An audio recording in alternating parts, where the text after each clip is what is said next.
A graça e a paz, amados, nós já nos cumprimentamos no início da reunião. Eu agradeço ao pastor Maurício por essa palavra. Hoje pela manhã ele ministrou sobre isso na nossa reunião com os irmãos da comunicação e o grupo. E que precioso é nós descansarmos no Senhor, confiando nele o tempo inteiro. Quero convidar você a pegar a sua Bíblia. Se você tiver acesso fácil ao site da igreja, você pode também baixar o boletim para que você acompanhe o estudo. Mas a princípio nós vamos relembrar algumas coisas que nós vimos no livro de Malaquias, do profeta Malaquias, quando nos estudos anteriores. Este é o 5º estudo no livro de Malaquias e você pode buscar no site no canal do YouTube da igreja e também assistir às anteriores, caso você não tenha visto. Nós vamos ver que Malaquias é o profeta, foi o último profeta antes de João Batista, antes daquele período de aproximadamente 400 anos, que nós conhecemos como período intertestamentário. E o povo a quem Malaquias se dirige são os exilados que haviam deixado a Babilônia e regressado de Judá em torno de 538 a 536 a.C. O templo havia sido reconstruído sob a liderança de Zorobabel em 516. O sistema sacrificial havia sido restabelecido também. Esdras havia regressado em 458 a.C., seguido por Neemias em 445. Apenas um século depois, o ritual religioso vazio havia tornado o coração dos judeus insensível ao grande amor de Deus por eles e levado tanto o povo quanto os sacerdotes a se esquecerem da lei do Senhor. Esta é a realidade. Malaquias, então, repreende e condena e exorta os abusos, acusando o povo com dureza e chamando-o ao arrependimento. Mas em todo o livro, nós observamos que Deus é amoroso. Em todo momento, Deus chama amorosamente o seu povo ao retorno, à fidelidade do Senhor. E você pegando aí então a sua Bíblia, nós vamos ver logo no capítulo 1, relembrando um pouco os outros estudos, para que você tenha um contexto dessa mensagem, onde Deus já no início, ele diz assim: eu vos tenho amado. Capítulo 1, o versículo 2 diz: eu vos tenho amado, diz o Senhor. Mas vós dizeis: em que nos tem amado? Então todo o livro ele percorre essa mesma didática. Deus faz um questionamento para eles e o povo responde.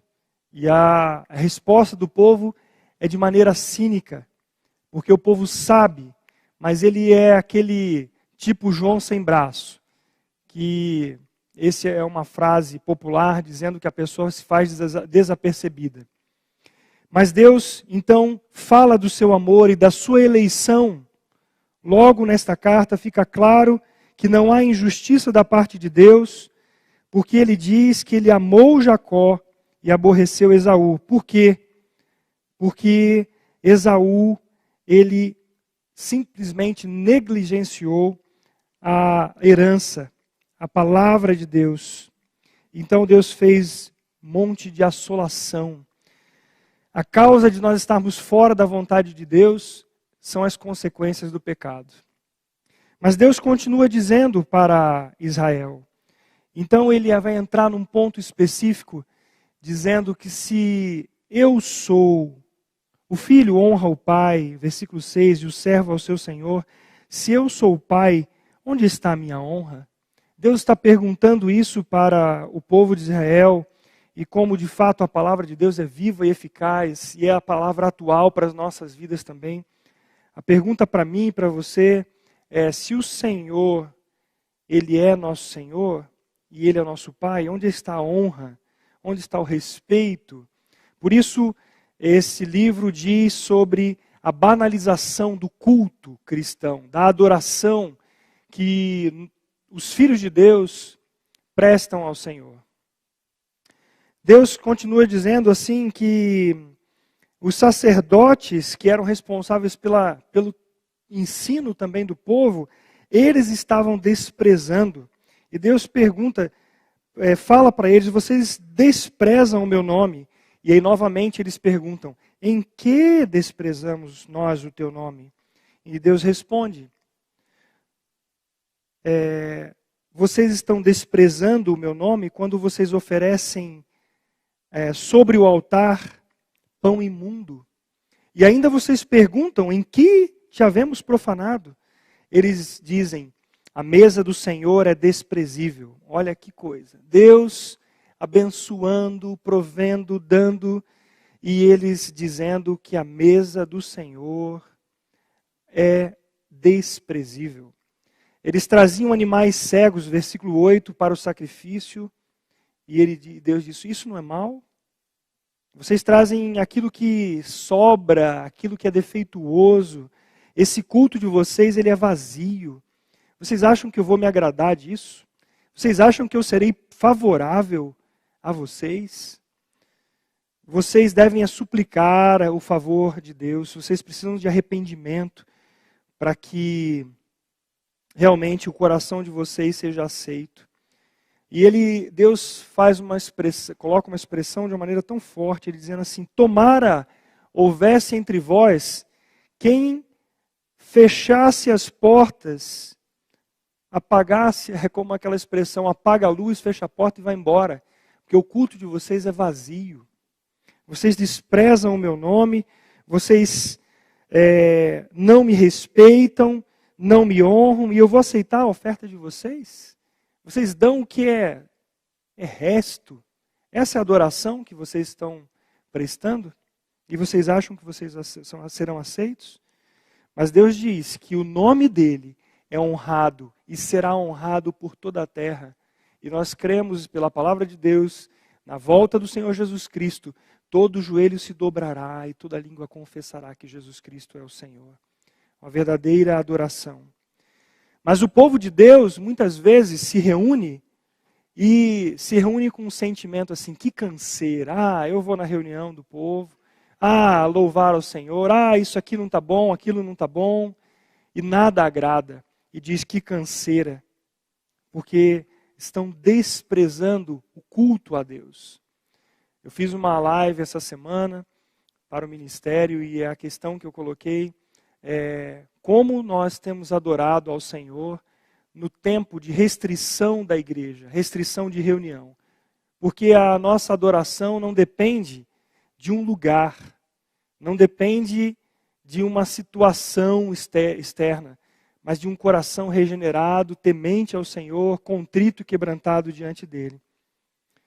E aí Deus, no capítulo 2 de Malaquias, se refere especificamente aos sacerdotes, dizendo que eles que eram responsáveis pelo ensino, pelo cuidado, por ensinar o povo a adorá-lo, esse povo, esses sacerdotes, os líderes estavam desprezando o nome dele. Ele diz assim: olha, com maldição eu amaldiçoarei as vossas bênçãos. Aquilo que já era bênção de Deus, Deus ia trazer maldição sobre esses aí, porque estavam desviando o povo.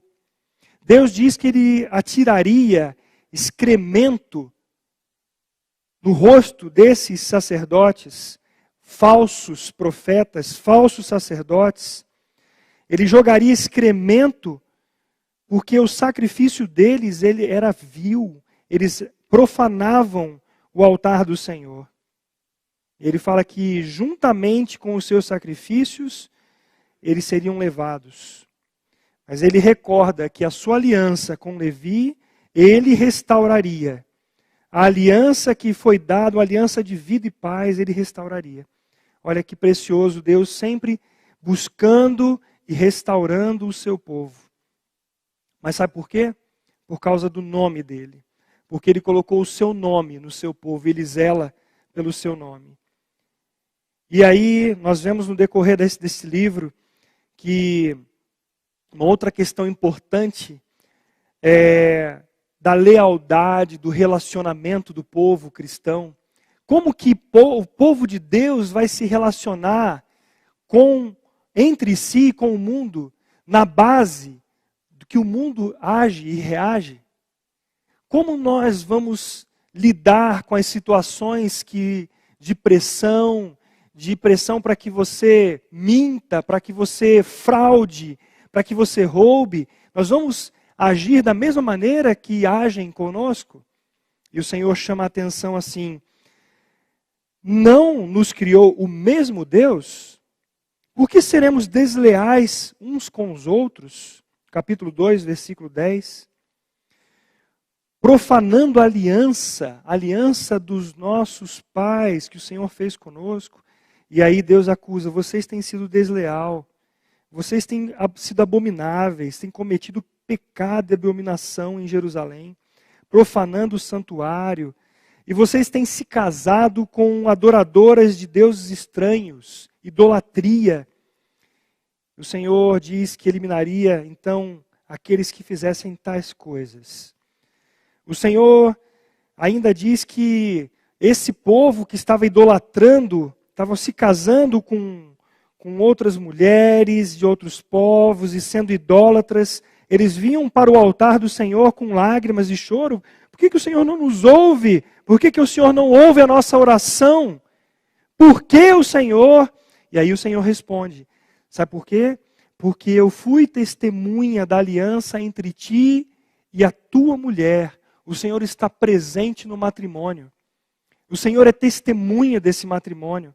E vocês estão defraudando, vocês estão abandonando a mulher da mocidade, vocês se casaram, e agora vocês estão quebrando a minha aliança. E quantas vezes nós temos visto isso no meio do povo de Deus? É por causa da dureza do coração. Mas o Senhor está exortando este povo a acordar e falar: povo, olha, vocês estão carregando o meu nome, estão profanando esse nome com a atitude de vocês. E nós lembramos do texto que esse povo de 2 Crônicas, que se chama pelo meu nome, se humilhar, ter um coração quebrantado, buscar a minha face, se desviar dos seus maus caminhos, então eu ouvirei dos céus, perdoarei os seus pecados, sararei a sua terra. Esta é a promessa do Senhor. Há tempo para arrependimento. O Senhor Deus diz assim: o Senhor Deus odeia o repúdio e também aquele que cobre de violência as suas vestes, diz o Senhor dos Exércitos. Portanto, cuidai de vós mesmos e não sejais infiéis. Mas, mais uma vez, Deus diz assim que com as vossas palavras nós estamos enfadando ao Senhor. E o povo diz assim: mas em que nós estamos enfadando o Senhor? E aí Deus responde: nisto, qualquer que faz o mal passa por bom aos olhos do Senhor, e desses é que ele se agrada. Onde está o Deus do juízo? Estão questionando a justiça, a fidelidade, a bondade de Deus. E talvez esse seja o caso de muitas pessoas que, olhando ao seu redor e vendo o ímpio progredindo, dizem assim: mas Deus, quem é esse Deus que eu estou aqui gastando tempo e servindo? Porque eu vejo os injustos prosperando e eu estou aqui nessa condição? Quer dizer, Deus é injusto. Coloca Deus no banco dos réus. E agora eu sou mais justo do que Deus. Esta é a realidade de muitas pessoas e de muitas situações. Talvez não declaradamente, mas isso esteja em algum momento no seu coração. Precisamos clamar a misericórdia do Senhor. Então, se vocês estão querendo o juízo de Deus, é isso que Deus vai dizer: aguardem, o meu filho está voltando. Jesus Cristo, o Senhor, Ele está voltando. Se vocês querem tanto juízo, aguardem, porque o juízo virá, de repente virá a seu templo o Senhor, a quem vós buscais, o anjo da aliança. a quem vós desejais. Ele vem, o Senhor dos Exércitos. Mas aí ele pergunta: quem poderá suportar a vinda? Quem poderá subsistir quando ele aparecer? Porque ele é como o fogo do ourives e como a potassa dos lavandeiros. Assentar-se-á, versículo 3 do capítulo 3, como derretedor e purificador de prata, purificará os aflitos de Levi e os refinará como ouro e como prata, eles trarão ao Senhor justas ofertas. O Senhor está dizendo isso. O Senhor está dizendo no versículo 5, chegar-me-ei a vós outros para juízo. Serei testemunha veloz contra os feiticeiros, contra os adúlteros e contra os que juram falsamente e contra os que defraudam o salário do jornaleiro e oprimem a viúva e o órfão e torcem o direito dos estrangeiros e não me temem, diz o Senhor dos Exércitos. É isso que o Senhor está dizendo. E nós entramos aqui então no aspecto desta manhã, no estudo da palavra de Deus. Versículo 6 do capítulo 3, você que está com a sua Bíblia ou está com o boletim, então agora entramos nesse aspecto da imutabilidade de Deus e o chamado ao arrependimento. Sabe por que Deus faz isso? Porque Ele me ama, porque Ele te ama. Porque Ele não muda, é a causa de nós não sermos consumidos. Eu lerei agora aqui o capítulo 3, versículo 6, que diz assim: porque eu, o Senhor, não mudo, por isso vós, ó filhos de Jacó, não sois consumidos. Desde os dias de vossos pais, vos desviastes dos meus estatutos, e não os guardastes. Tornai-vos para mim, e eu me tornarei para vós outros, diz o Senhor dos Exércitos. Mas vós dizeis, em que havemos de tornar? Roubará o homem a Deus? Todavia vós me roubais e dizeis, em que te roubamos? E ele responde, nos dízimos e nas ofertas. Com maldição vocês são amaldiçoados, porque a mim me roubais, vós, a nação toda. Trazei todos os dízimos à casa do tesouro, para que haja mantimento na minha casa. E provai-me nisto, diz o Senhor dos Exércitos, se eu não vos abrir as janelas do céu e não derramar sobre vós bênção sem medida. Por vossa causa repreenderei o devorador, para que não vos consuma o fruto da terra. A vossa vide no campo não será estéril, diz o Senhor dos Exércitos. Todas as nações vos chamarão felizes, bem-aventurados, porque vos sereis uma terra deleitosa, diz o Senhor dos Exércitos. Que precioso. Que preciosa é esta palavra que o Senhor nos dá nesta manhã. Vamos ao texto do boletim. Os adeptos da teologia da prosperidade, com frequência, usam esse texto para justificar uma relação direta entre bênção financeira e entrega do dízimo. Embora o texto descreva uma situação que envolva recursos, o destaque está na imutabilidade de Deus e na postura de desprezo e desobediência à aliança que Deus havia feito com o seu povo. Por isso, o tema desta carta, deste livro, melhor dizendo, é a banalização do culto a Deus, da adoração a Deus. É Deus quem estipula como o povo deve adorá-lo. Não sou eu, nem você, que estipulamos a maneira de adorarmos ao Senhor. Ele escreveu, ele deixou isso através de Moisés. Povo, é assim que vocês vão adorar, porque eu sou o santo. E vocês, para não serem consumidos, precisam ter um mediador. Então, o sacerdote era o mediador daquela aliança e ele se colocava interpondo entre o povo e Deus e oferecia o sacrifício. Na nova aliança, Jesus Cristo é o sacrifício, Ele é a oferta, Ele é o sumo sacerdote e Ele quem provê o próprio sacrifício. Então esse povo que estava sendo exortado era um povo que estava desanimado porque eles não viram aquilo, o cumprimento das promessas de Deus. Eles estavam desanimados nas suas relações, na observância da palavra, os sacerdotes. Esta é a realidade. Os sacerdotes, os líderes e o grande povo não honravam a Deus. Desobedeciam os mandamentos e a maneira como o povo deveria se chegar a Deus para adorá-lo. Ofereciam animais com defeito para o sacrifício, desestabilizavam os relacionamentos sociais, semeando desonestidade e desconfiança. Homens abandonavam suas esposas para casarem-se com outras que não eram de Israel. O povo de Israel havia mudado e abandonado a aliança tão preciosa e o relacionamento com o Deus da aliança. Mas Deus sempre, que precioso é isso, sempre preserva os seus no meio da tormenta, no meio da dificuldade. Guarde isso. Deus sempre preserva os seus no meio da tormenta. Hoje também é assim.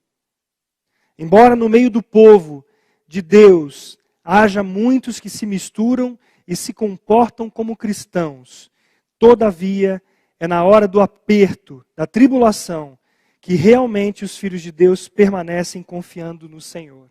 Como você está agora, neste momento? Confiando no Senhor? Eu tenho concluído que a tribulação e a provação que traz a purificação, ela separa o ouro da escória, da sujeira. O buril, onde o ouro ele é colocado para purificar das impurezas, ele serve para limpar e para separar. E eu sei que nesta época de pequena tribulação, para o que nós podemos esperar a vir, segundo a palavra de Deus, ela tem separado basicamente 3 grupos. Primeiro, aquelas pessoas que são adeptas do Evangelho, frequentavam as igrejas, até se diziam ser povo de Deus, mas não são povo de Deus, são joio, estão misturadas na igreja. E o Senhor disse aos seus discípulos e apóstolos que não mexessem com essa ideia de separar, porque não cabe a eles, não cabe a nós, e fazer isso machucaria, arrancaria também o trigo. Isso o Senhor vai fazer no juízo. Mas a tribulação, ela provoca em nós e nas pessoas que estão no meio da tribulação, uma reação e uma atitude diante dessa tribulação. Ou confiar no Senhor ou não confiar. E um grupo são daqueles que naturalmente se desviarão, porque nunca estiveram no caminho e eles se desviarão.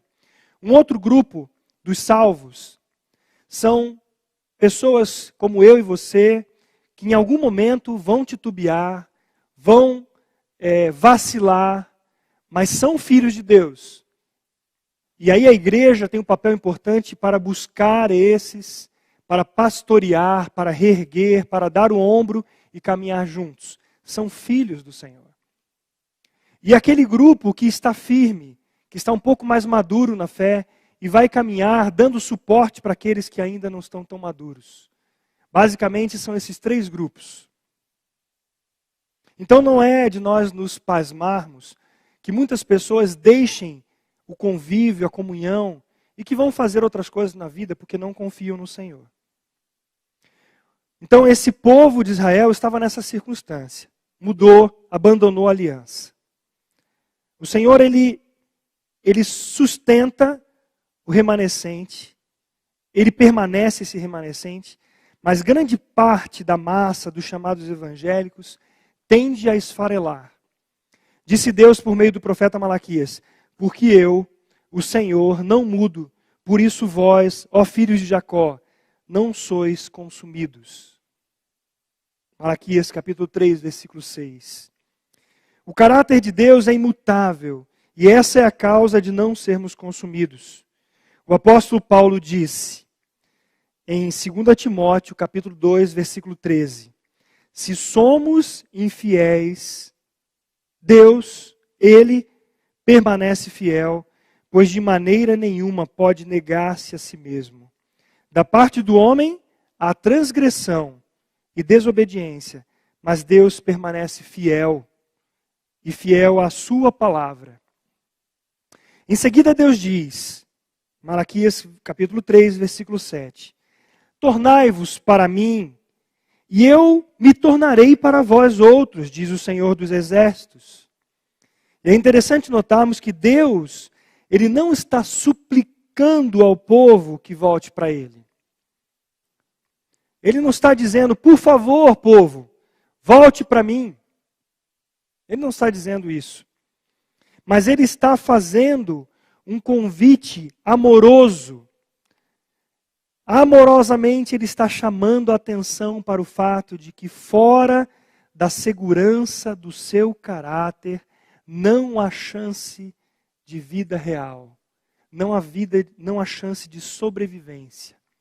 Ele está exortando a mim e a você, como ao povo de Israel daquela época, dizendo assim, chegai-vos para mim, povo, abra os olhos, a tua fortaleza, a tua rocha está em mim, e vocês estão olhando para em volta, estão vacilando por causa disso. Olhem para mim e sede salvos. A aliança de fidelidade e amor para com Deus havia sido quebrada pelo povo de Israel. Diante do chamado de Deus, surge então uma indagação cínica do povo. Versículo 7. Em que havemos de tornar? Deus está dizendo, tornem para mim, arrependam-se, voltem-se para mim, e eu me voltarei para vocês. Mas aí o povo pergunta, em que havemos de tornar? Como diz a expressão popular, né? Eu já citei essa. Deram uma de João sem braço. Fizeram-se de desentendidos. Mas, na verdade, há uma intenção de dizer que Deus é culpado pelo estado em que se encontravam. Você já colocou a culpa em Deus, em algum momento, por sua situação? Alguma coisa que você viveu? Eu estou aqui com alguns irmãos que estão ajudando na transmissão, outros irmãos participaram do louvor. E a pergunta é para nós aqui também. Será que em algum momento nós, mesmo sem verbalizar, falamos assim para o Senhor, Senhor, na verdade o culpado, eu sou justo, o Senhor está sendo injusto e o culpado disso é o Senhor. É isso que o povo está dizendo para Deus aqui. E por isso eles perguntam, o que nós havemos de tornar? Eu estou fazendo tudo certinho? Eu dou o dízimo? Eu vou à igreja? Eu ajudo as pessoas? Por que está acontecendo isso comigo? Mas eles sabiam, no fundo, que eles estavam desprezando o Senhor. Então Deus, Ele mostra um dos efeitos do abandono da verdadeira devoção e adoração que Ele havia ordenado. O versículo 8 diz assim, acaso alguém pode roubar a Deus? Uma pergunta parece que retórica, não é? Será que alguém pode roubar a Deus? Se tudo é de Deus?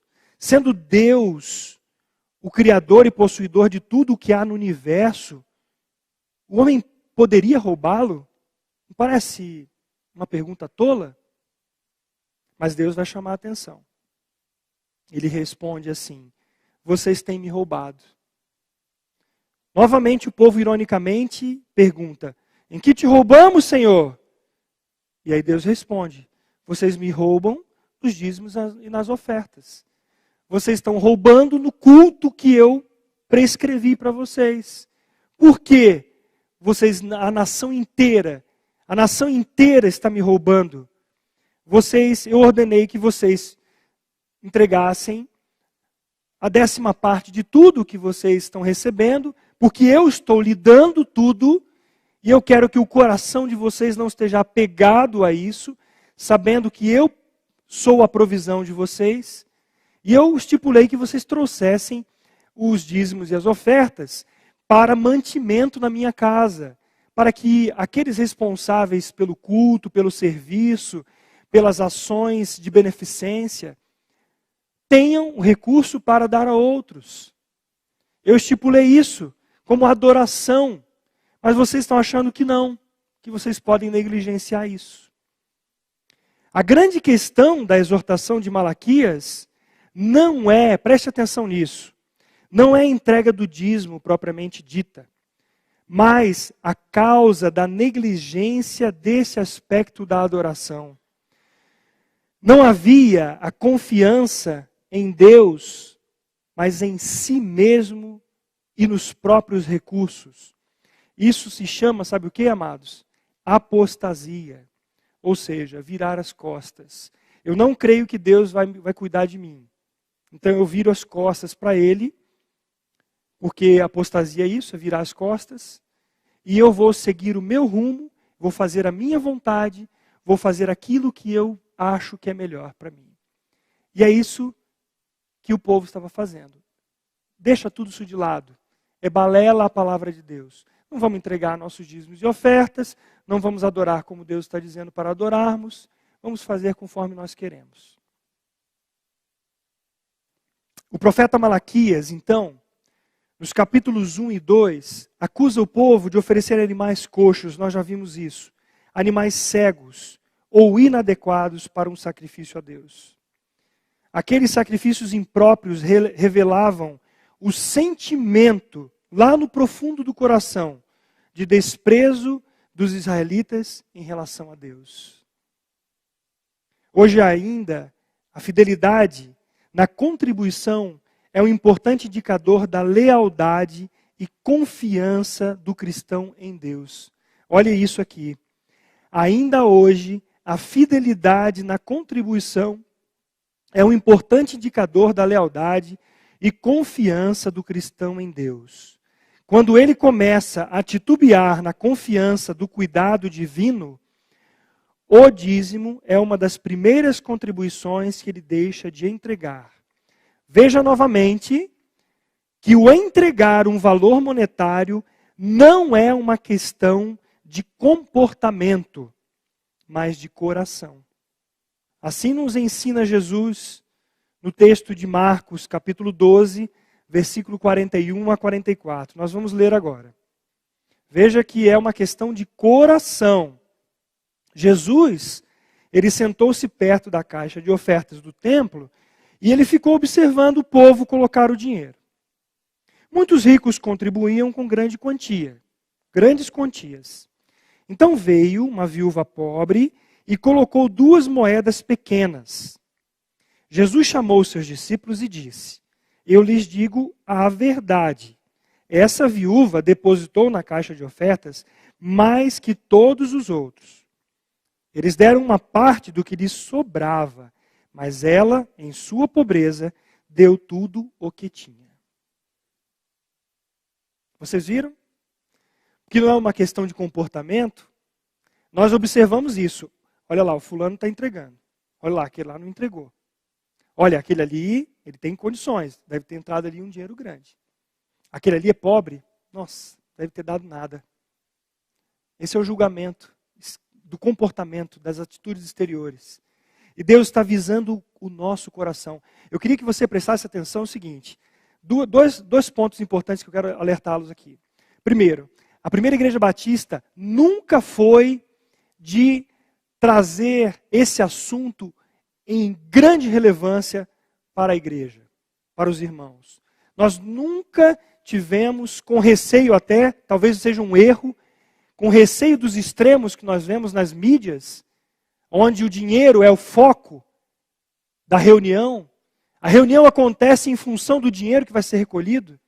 Então, por receio de nós passarmos por esse tipo de evangélicos, nós tenhamos deixado de falar sobre esse aspecto. Então, você sabe que nós não estamos aqui enfatizando em nosso benefício. Mas, e outro aspecto importante, nós vemos estudando esta carta, esse livro de Malaquias, desde o ano passado, ou desde o começo do ano, não me lembro bem. E que chegamos nesse ponto agora. E uma das vantagens de nós fazermos uma exposição de um livro é que nós nos deparamos com alguns assuntos que normalmente talvez não colocaríamos. Esse assunto caiu para hoje, nesta época que nós estamos vivendo. Então tenha isso como palavra de Deus para você e para mim, e não como palavra de um pastor ou da Primeira Igreja Batista. Esta palavra de Deus que está aqui vem nos abençoar e não trazer peso sobre nossas vidas. Jesus está dizendo que a pessoa que aparentemente tinha condições e que ia dar uma grande quantia de dinheiro, na verdade ele estava dando do que lhe sobrava. Enquanto a viúva, de quem não se esperaria muita coisa, ela estava dando aquilo que ela tinha de todo o seu coração. E isto é a adoração. Eu ganhei um livrinho esta semana, já li uma boa parte dele. Eu gostaria de que você pudesse buscar esse livro e pudesse lê-lo. É um livrinho de John Stott, da editora Vida, muito precioso. E ele vai falar sobre a contribuição em alguns aspectos. E um dos aspectos é a contribuição cristã como uma expressão da graça de Deus. Também a contribuição cristã como um carisma, ou seja, um dom do Espírito. E também a contribuição cristã inspirada na cruz de Cristo. É só uma pausa aqui, um parênteses, para poder dizer para você que esse livrinho pode te ajudar, inclusive na prestação de contas também, nesse autor, John Stott e o Chris Wright, que ele vai falar sobre esse aspecto tão importante em nossas vidas, porque faz parte da nossa adoração. O dom da prestação de contas. Você pode depois buscar com o Adriano na livraria.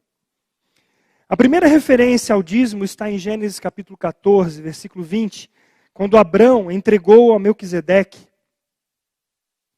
o dízimo. Ele disse que a Bíblia nos diz nesse texto que de tudo que ele recebeu, Abraão deu o dízimo.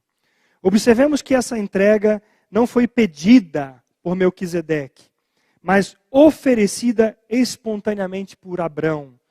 Isso já dá para nós uma dica de que não é uma lei pesada, obrigatória,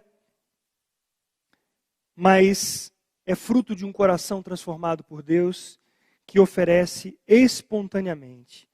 Não foi fruto de exigência da lei, pois Abrão viveu 400 anos antes de ser dada por Deus a Moisés.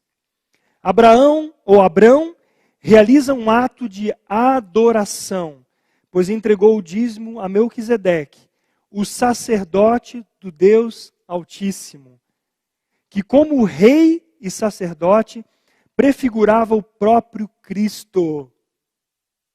O dízimo de Abrão não foi uma barganha, preste atenção nisso, mas uma oferta de gratidão a Deus. Depois leia o capítulo 18 de Gênesis.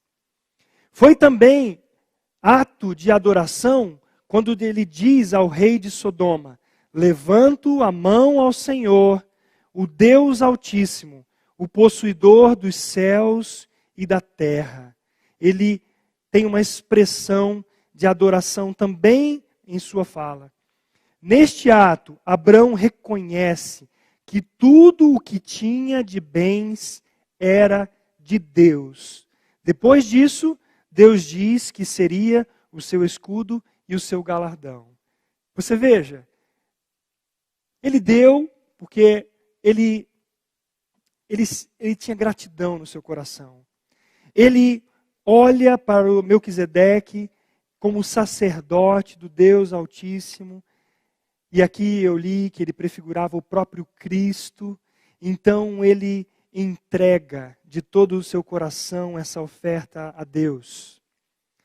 E ele sabe que tudo o que ele tem vem de Deus. Tudo que eu tenho, tanto no aspecto da minha família, de pessoas, quanto da igreja, do povo, quanto dos bens, tem sido dada por Deus.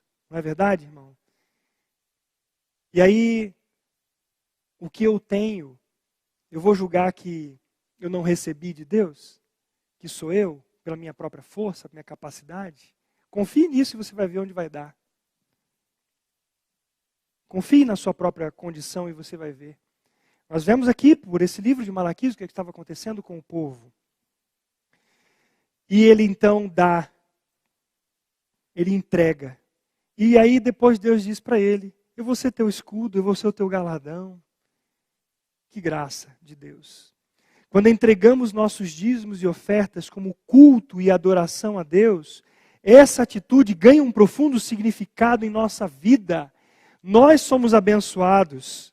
Nós somos abençoados por isso. Não é um ato para aplacar a ira de um Deus mesquinho, mas uma expressão de amor, devoção e gratidão ao Deus Altíssimo. Muitas pessoas entregam para fazer uma troca com Deus. Ó Deus, eu vou te dar isso aqui, eu espero que o Senhor faça render 100%. Deus virou banco agora. E aí eu quero de volta com juros e correções o que eu estou dando e muito mais. Não. Não era isso. Nós não aplacamos também a ira de Deus dando alguma coisa para Ele. Isso se chama paganismo. E há esse sentimento em muitas pessoas. Olha, eu vou fazer isso aqui, puxa, eu pisei na bola, então agora eu vou tentar melhorar aqui para Deus me abençoar. Eu vou agora entregar mais um pouquinho da oferta, eu vou dar mais um pouquinho de esmola para alguém. Isso é besteira. Isso é paganismo. Deus não age assim. Deus nos disciplina, sim. Nos corrige, sim. Mas não há negociata com o Senhor. Essa entrega é uma expressão, deve ser uma expressão de amor, devoção e gratidão ao Deus Altíssimo. Nas grandes reformas realizadas no Antigo Testamento, vemos que quando o povo se voltava para Deus, arrependido dos seus pecados, havia também um retorno da adoração, da devoção e da contribuição dos dízimos. Consequência. Depois você veja nos textos de 2 Crônicas, de Neemias, várias passagens dizendo sobre isso. O dízimo era uma espécie de indicador na vida espiritual do povo de Deus. Porque quando eles voltavam a contribuir, já era porque havia acontecido o quebrantamento. O povo tinha se chegado ao Senhor e estava com alegria contribuindo. Nos tempos em que permaneciam fiéis a Deus, os judeus entregavam também os dízimos. Quando, porém, os períodos de transgressão ou falta de observação da palavra de Deus, eles negligenciavam a entrega dos dízimos. Nós temos duas maneiras de pecar.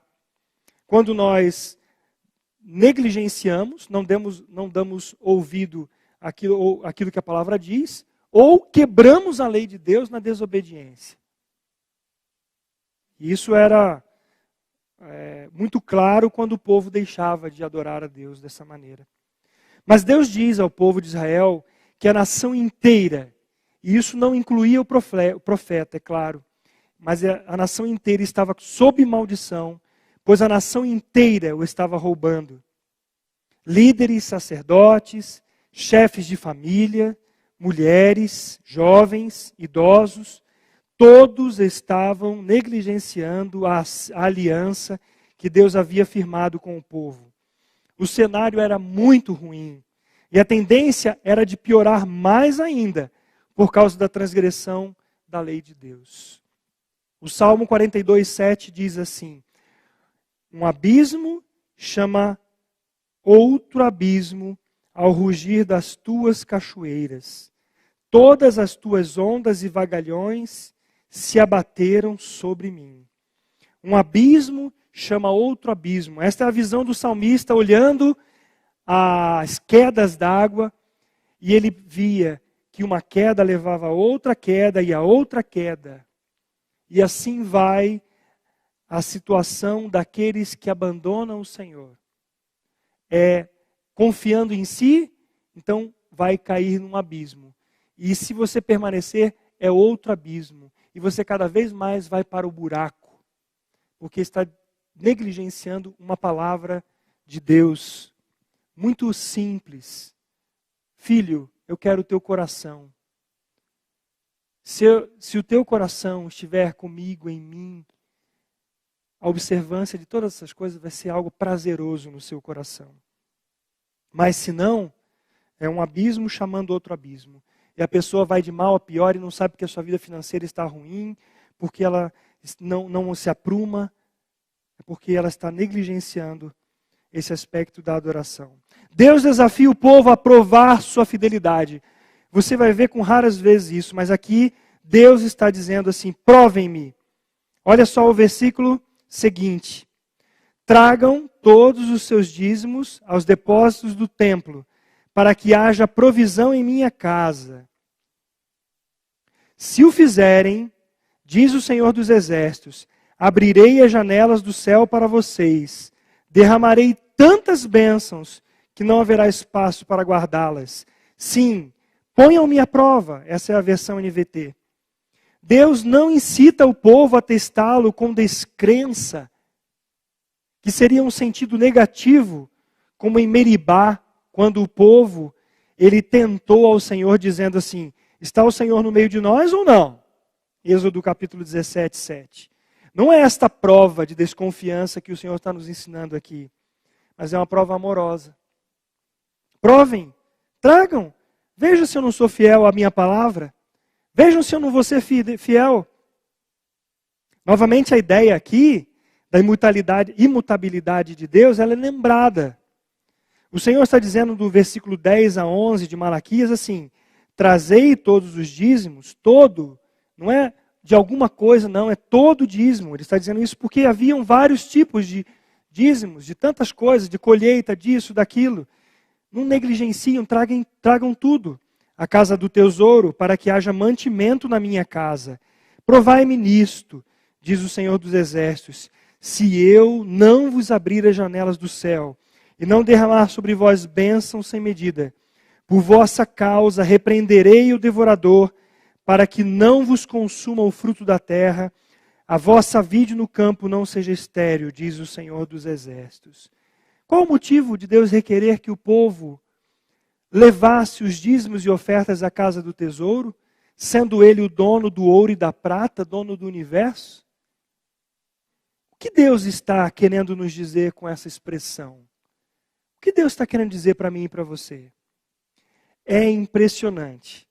Deus, em seu amor, quer incluir seu povo nos projetos divinos de provisão e expansão de sua obra. Deus quer nos fazer participantes do privilégio de contribuir, é privilégio, além de desarraigar nosso coração da confiança em nossos recursos. Deus quer fazer a mim e a você, quer nos dar o privilégio de contribuir. Deus quer nos dar o privilégio de ver missionários sendo abençoados lá no campo, onde eles estão pregando o Evangelho, estão fazendo isso de maneira integral no seu dia a dia, levando o Evangelho para outros irmãos. Quantos irmãos nós temos na nossa comunidade? A igreja tem participado com alegria da provisão, do sustento desses irmãos.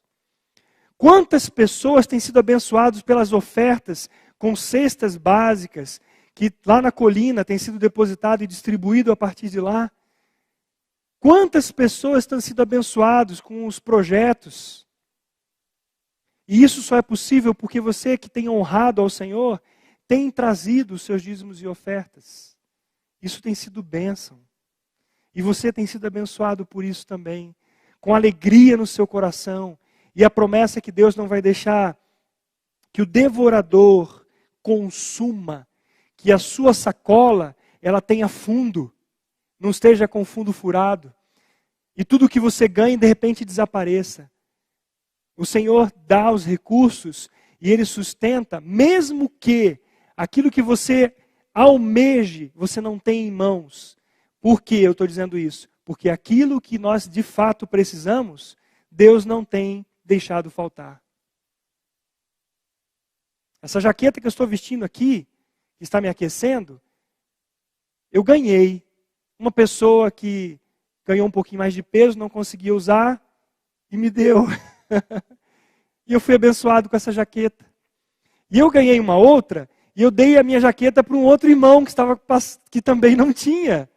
Olha que precioso, que bênção. Não precisei gastar o dinheiro que eu não tinha para comprar essa jaqueta. Eu já fui abençoado, irmãos, com cesta básica. Morava em Florianópolis e o Senhor nos abençoou tantas vezes. E com crianças pequenas. O Senhor provia leite, provia pão. E quando aquilo o Senhor nos dava, era uma alegria nós redistribuirmos aquilo para outras pessoas. E outras pessoas que também eram abençoados com aquilo que nós recebíamos. O relacionamento do povo de Deus é diferente. O caráter de Deus é algo maravilhoso do povo, né? E por isso que o povo de Deus é referência e abençoa o mundo. Porque olham para o povo de Deus e falam assim, esse povo é diferente. É um povo que senta PhD e senta aquele que não tem nem o primeiro ano do ensino fundamental para ouvir a palavra. Eles se relacionam. Um que tem a mais, dá para o outro que tem a menos. E não há falta, há equilíbrio. Olha a bênção que é nós andarmos segundo a vontade de Deus. Deus promete ao povo que teriam as janelas do céu abertas, derramando chuva sobre suas plantações, impediria que as pragas devorassem o fruto da terra e que a vide produziria adequadamente. Novamente aqui nós podemos ver a fidelidade e o cuidado de Deus pelos que têm o coração confiando na sua palavra, na fidelidade dele. Vemos no Novo Testamento Jesus recomendando a seus discípulos das riquezas de origem iníqua, isso está em Lucas 16:13. Das riquezas de origem iníqua, fazei amigos, para que quando aquelas vos faltarem, seus amigos os recebam nos tabernáculos eternos. Lucas 16:9, perdão. Agora sim, Lucas 16:13. Jesus segue dizendo, ninguém pode servir a dois senhores, porque ou há de aborrecer-se de um e amar ao outro, ou se devotará a um e desprezará o outro. Não podeis servir a Deus e às riquezas. Alguém já disse que o dinheiro é um ótimo empregado, mas um péssimo patrão. As riquezas devem nos servir e não se assenhorarem de nós. Sabia que Deus deu o dom da contribuição para muitos irmãos? Irmãos que têm, e o Senhor dá o dom da contribuição. Todos nós somos chamados a contribuir. Mas tem gente que tem o dom e deve administrar aquilo que ganha para a glória de Deus. Mas nós temos pessoas que têm uma boa condição financeira, mas são tão mesquinhas, estão perdendo com isso.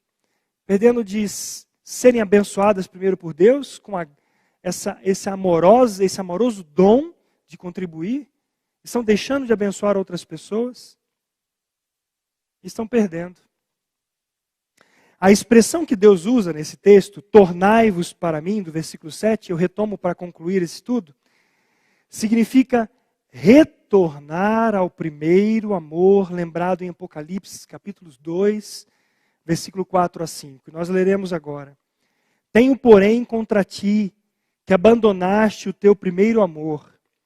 Lembra-te, pois, de onde caíste.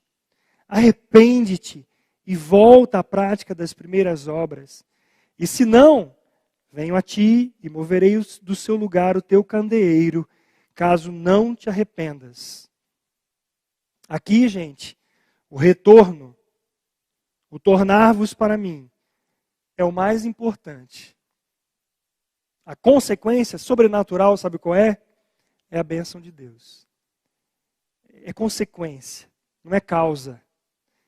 Não vou esperar ser abençoado para servir, mas é porque eu tenho a graça de Deus no meu coração, e isso me faz querer e estar junto ao Senhor, retornar, arrepender-me de coisas que eu estou hoje fazendo, que tem afrontado a santidade, que vai contra a palavra de Deus, e gozar desta intimidade, desta comunhão. Esse último parágrafo, para nós terminarmos esse estudo. Malaquias, no capítulo 3, versículo 12, diz assim: todas as nações vos chamarão felizes, porque vós sereis uma terra deleitosa, diz o Senhor dos Exércitos. E o Salmo 33:12, feliz a nação cujo Deus é o Senhor, e o povo que Ele escolheu para a sua herança. Amados, a felicidade referida aqui não é fruto de riquezas, mas do contentamento e do deleite no caráter de Deus. A promessa provém de quem é poderoso para cumpri-la. É Deus que está prometendo e Ele é poderoso para cumpri-la. Que bênção é ter o coração descansado na imutabilidade e fidelidade de Deus à sua palavra. Que o Senhor, por sua graça e misericórdia, faça que esta palavra que nós lemos aqui hoje, que nós expusemos, esteja pulsando no seu coração. Que você, em resposta a esta palavra, tenha o coração quebrantado. Que diante do Senhor haja arrependimento, contrição, e você volte-se à palavra e ande segundo esta palavra de Deus para a honra e glória do Senhor e para a tua e nossa alegria. Que a bênção do Senhor seja essa no nosso coração. Descanso na imutabilidade e na fidelidade do nosso Deus. Vamos orar agora. Convido você a ir na sua casa, a orar ao Senhor, a colocar a tua vida.